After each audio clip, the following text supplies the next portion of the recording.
Hi friends, இன்னைக்கு நம்ம இந்த வீடியோல 4 வகையான சாண்ட்விச் எப்படி பண்றதுன்னு பார்க்கலாம். First நம்ம banana peanut butter sandwich எப்படி பண்றதுன்னு பார்க்கலாம்.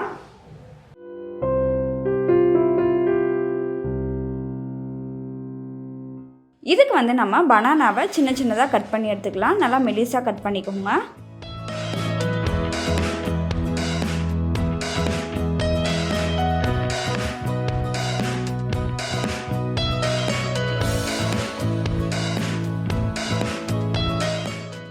அடுத்ததாக ஒரு மிக்ஸி ஜாரில் நான் வந்து கொஞ்சமாக பாதாம் பிஸ்தா முந்திரி இது மூணும் கலந்து எடுத்துருக்கேன். அதை வந்து நல்லா பவுடர் பண்ணி எடுத்துக்கலாம்.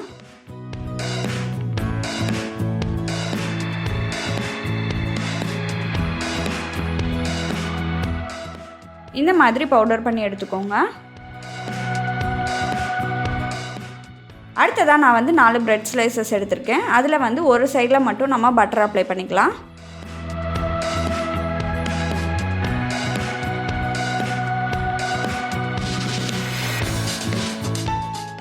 இன்னொரு சைடில் பீனட் பட்டர் அப்ளை பண்ணிக்கோங்க. நான் வந்து இன்றைக்கி டிசானாவோட பீனட் பட்டர் யூஸ் பண்ணியிருக்கேன். இதில் வந்து ப்ரிசர்வேட்டிவ்ஸ் எதுவும் யூஸ் பண்ணலை. இதோட லிங்க்கை வந்து நான் டிஸ்கிரிப்ஷனில் கொடுத்துருக்கேன், செக் பண்ணி பாருங்கள்.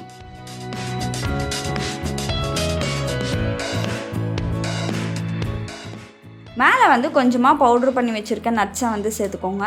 இதுக்கு மேலே நம்ம கட் பண்ணி வச்சுருந்த வாழைப்பழத்தை இந்த மாதிரி அடுக்கி வச்சிடலாம். அடுத்ததாக இன்னொரு பிரெட் ஸ்லைசஸ்லேயும் நம்ம வந்து பீனட் பட்டர் அப்ளை பண்ணிவிட்டு மேலே கொஞ்சம் நட்ஸை தூவிட்டு இந்த ப்ரெட்டை வந்து மூடிடுங்க. இதே மாதிரியே இன்னொரு சாண்ட்விச்சும் ரெடி பண்ணி வச்சுருங்க. நம்ம ரெடி பண்ணி வச்சுருக்க சாண்ட்விச்சை சாண்ட்விச் மேக்கரில் வச்சிடலாம். இது வந்து ஒரு 2 நிமிஷம் நல்லா டோஸ்ட் ஆன பிறகு நம்ம இதை எடுத்துடலாம். அவ்வளோதான், நம்மளோட பீனட் பட்டர் பனானா சாண்ட்விச் வந்து ரெடி ஆகிடுச்சு. அடுத்ததாக நம்ம பார்க்க போகிறது என்ன அப்படின்னு பார்த்தீங்கன்னா காலிஃப்ளவர் எக் சாண்ட்விச். இது பண்ணுறதுக்கு நான் வந்து 50 கிராம் அளவுக்கு காலிஃப்ளவர் எடுத்திருக்கேன். இதை வந்து நம்ம நல்லா பொடியாக கட் பண்ணணும். அதனால நான் வந்து சாப்பரில் போட்டிருக்கேன். இது கூடவே பாதி அளவுக்கு பெரிய வெங்காயத்தை சேர்த்துக்கோங்க. அடுத்ததாக கொஞ்சமாக கொத்தமல்லி இலையும் பாதி அளவுக்கு கேப்சிகமையும் சேர்த்து நம்ம வந்து இதை நல்லா பொடியாக கட் பண்ணி எடுத்துக்கலாம். இந்த அளவுக்கு நல்லா பொடியாக கட் பண்ணிக்கோங்க. அடுத்ததாக இதில் 1/4 டீஸ்பூன் கரம் மசாலா, 1/4 டீஸ்பூன் மிளகாய்த்தூள், 1/4 டீஸ்பூன் உப்பு, 1/4 டீஸ்பூன் மிளகுத்தூள் இது எல்லாத்தையும் சேர்த்துக்கலாம். அடுத்ததாக ஒரு முட்டையும் சேர்த்து நல்லா இந்த மாதிரி கலந்து விட்டுக்கோங்க. இப்போது ஒரு ஃப்ரை பேனில் கொஞ்சமாக எண்ணெய் ஊற்றிக்கலாம். ஒரு 1/4 டீஸ்பூன் அளவுக்கு எண்ணெய் ஊற்றிக்கோங்க. இதில் வந்து நம்ம ரெடி பண்ணி வச்சுருந்த காலிஃப்ளவர் மசாலாவை வந்து போட்டுக்கோங்க. இதை வந்து நான் கரெக்டாக என்னோடய பிரெட் சைஸுக்கு மேட்ச் ஆகிற மாதிரி இந்த மாதிரி ரெடி பண்ணியிருக்கேன்.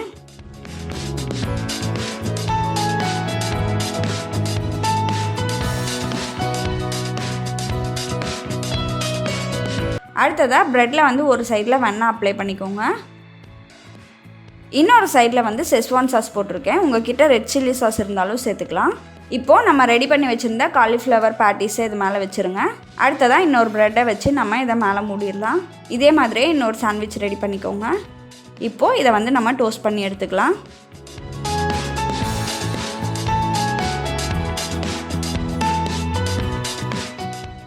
இப்போ பாருங்கள், நம்மளோட காலிஃப்ளவர் எக் சாண்ட்விச் வந்து ரெடி ஆகிடுச்சு.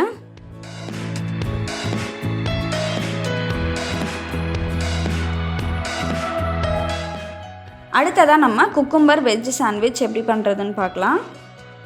இது பண்ணுறதுக்கு ஃபஸ்ட்டு வந்து நான் கேப்சிகமாக இந்த மாதிரி ரவுண்டாக கட் பண்ணி எடுத்துக்கிறேன். அடுத்ததாக பெரிய வெங்காயத்தையும் இந்த மாதிரி ரவுண்டாக கட் பண்ணி எடுத்துக்கோங்க.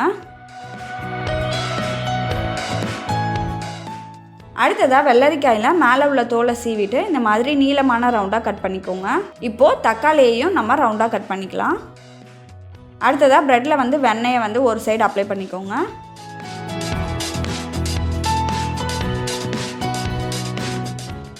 இன்னொரு சைடில் வந்து க்ரீன் சட்னி அப்ளை பண்ணிக்கோங்க. இதில் மேலே வந்து நம்ம வெள்ளரிக்காய் வச்சிடலாம். அடுத்ததாக 2 ஸ்லைஸ் தக்காளியும் வச்சுருங்க. இதுக்கு மேலே இன்னொரு ப்ரெட்டையும் வச்சிடலாம். இதுக்கு மேலே நம்ம 4 ஸ்லைஸ் வெங்காயம் வச்சிடலாம். அடுத்ததாக கேப்சிகமையும் வச்சுருங்க. அடுத்ததாக ஒரு சீஸ் க்யூப் எடுத்திருக்கேன். இதை வந்து இந்த மாதிரி துருவி சேர்த்துக்கோங்க. இப்போது இன்னொரு ப்ரெட் எடுத்து இதுக்கும் மேலேயும் நம்ம க்ரீன் சட்னி அப்ளை பண்ணிக்கலாம். இந்த ப்ரெட்டை வச்சு நம்ம இதை கவர் பண்ணிடலாம். இப்போது இதை வந்து நம்ம டோஸ்ட் பண்ணி எடுத்துக்கலாம்.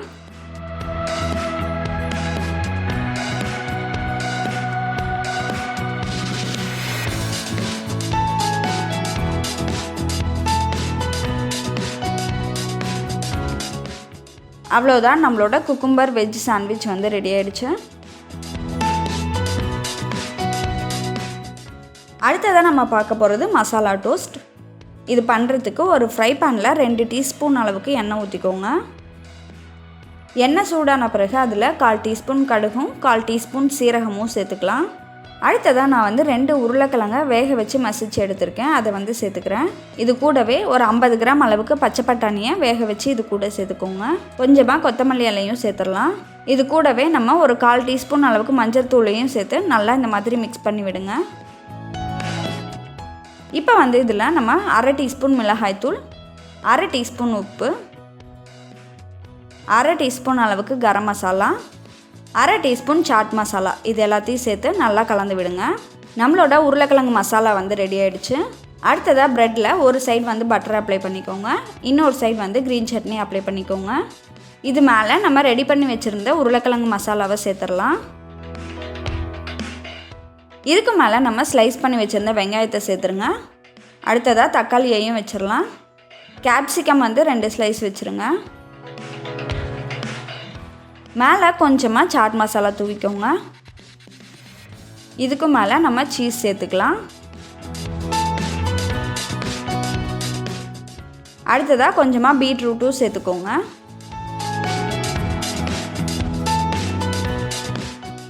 இப்போ இதுக்கு மேலே இன்னொரு ப்ரெட்டை வச்சு நம்ம மூடிடலாம். இப்போது இதை வந்து நம்ம சாண்ட்விச் மேக்கரில் வச்சு எடுத்துடலாம்.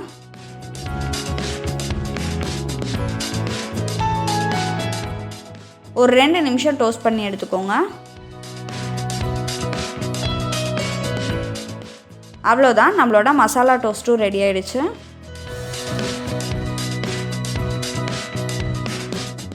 இந்த எல்லா சாண்ட்விச்சஸும் உங்களுக்கு ரொம்ப பிடிச்சிருக்கும் அப்படின்னு நினைக்கிறேன். இந்த சாண்ட்விச்சஸ் எல்லாமே நீங்களும் உங்கள் வீட்டில் ட்ரை பண்ணி பார்த்துட்டு உங்களோட ஃபீட்பேக்கை கமெண்ட்டில் சொல்லுங்கள். நன்றி.